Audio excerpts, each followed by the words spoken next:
Now to the new polls on the GOP race side, and in the early voting states of Iowa, Quinnipiac finds that Donald Trump, Senator Ted Cruz locked in a statistical dead heat, with Senator Marco Rubio far behind both of them, but also up. Then you have Dr. Carson and Governor Christie next with single digits. Then let's take a look at the Fox News poll in Iowa, finding similar but not identical results, with Senator Cruz in the lead.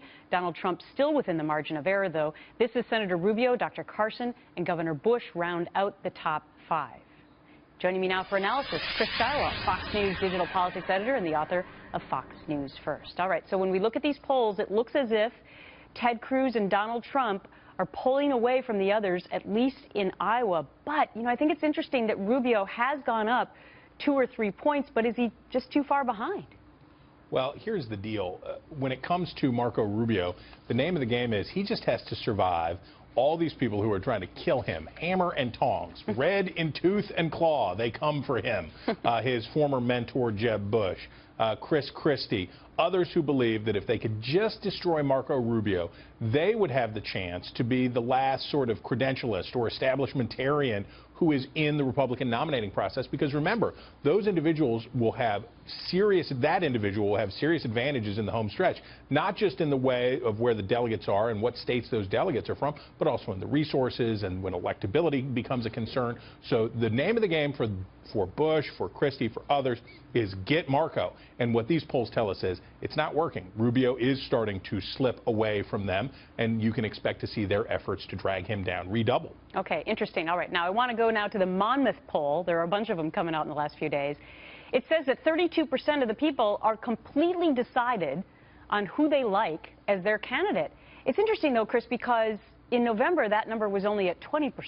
So it seems that more people are solidifying who they like in their minds, and yet there's still a ton of people who haven't decided. You ever go down a log flume ride at the amusement park? Hate it. What? You're anti-log flume? Yeah. Well, first of all, no seatbelt. Second of all, I gave up those kind of thrills a long time ago, Chris. All right. Use your analogy. Well, but you remember that what happens is you're going along and you're flat and things are here, and then all of a sudden all of the change happens seemingly at once. The log goes off the edge and down into the splash pool at the bottom.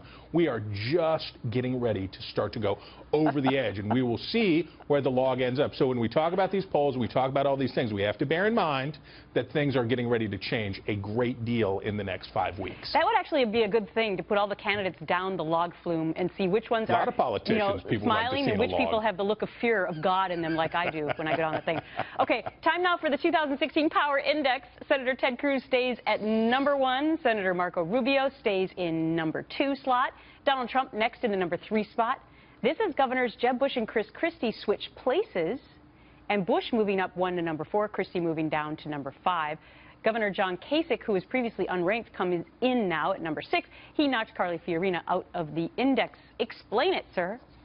Look, John Kasich, with the karate hands, with all of the things that have made his candidacy sort of this novelty, is not a novelty in New Hampshire, as it turns out. He's not doing diddly nationally, but in New Hampshire, they're taking him seriously.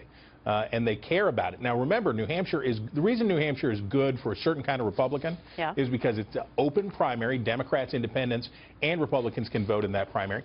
And it's a state that tends to be less dominated by conservatives. So Kasich's centrist message is resonating in New Hampshire. And he also is doing the thing that is essential in New Hampshire politics, which is to tell those voters that their voice will matter, that if they give him their support, he'll make it count. So John Kasich is making it count, and he's getting in this game. All right. And, of course, what's so important are these 2 debates that are going to happen before people go to the caucus or to the primary in Iowa and New Hampshire. I know you're busy working on that, so thanks much, Chris. We'll talk to you again next week.